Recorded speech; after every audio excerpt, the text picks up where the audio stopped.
This is Kerry Cork. Little wonder the Rudd-led ALP appears on the cusp of electoral success. One reason could be that the government has just brought down a social democratic budget, something the other mob could have done. No wonder there was little excitement about it. The gains of tax creep are doled back on a selective basis. Families receive enhanced family tax benefits Part A and B. They also receive the childcare benefit and the newly enhanced childcare rebate. They may also qualify for low-income tax offsets or superannuation coal contributions.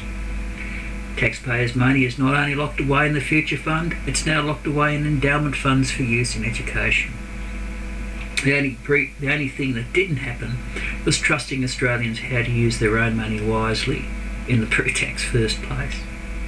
So, why not vote for the real deal fiscally conservative Social Democrats and the pale imitation? The fact that the mummy issue of the environment is still running strong, something which only helps left-of-centre parties, simply can't help the government. The ALP may still run into problems. So-called star candidates have been parachuted into local electorates. Although possibly better candidates than party or trade union hacks, it'll be interesting to see whether the policy of running celebrity candidates will do as well as the Liberals did with the so-called local champions of the 1990s. Dinosaur trade unionists rearing their ugly heads may also not assist Labor. Finally, Rudd may be called for walking both sides of the street.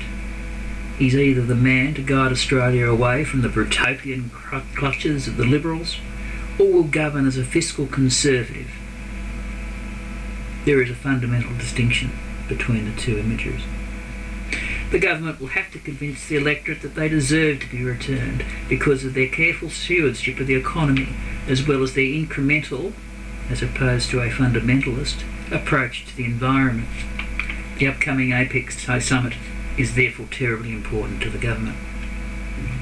WA Premier Alan Carpenter nailed the Labor meme in one paragraph when he was quoted as saying in an article contained in the Week in Australian of the 2nd of June, as saying, but the general dynamic is that Howard has gone too far in IR, not engaged enough in climate change, and he's not, that is, staying too long in office.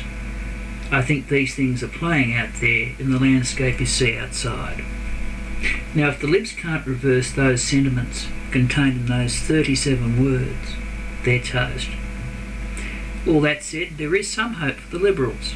In the Irish elections held just the other week, the incumbent Prime Minister Bertie Ahern came from 10 points back with a week to go before the election to win, as the electorate thought about changing the government that had bought the country 10 years of economic growth, then now changed their mind about changing the government. Who knows? John Howard still might have the luck of the Irish yet. This is Kerry Cork.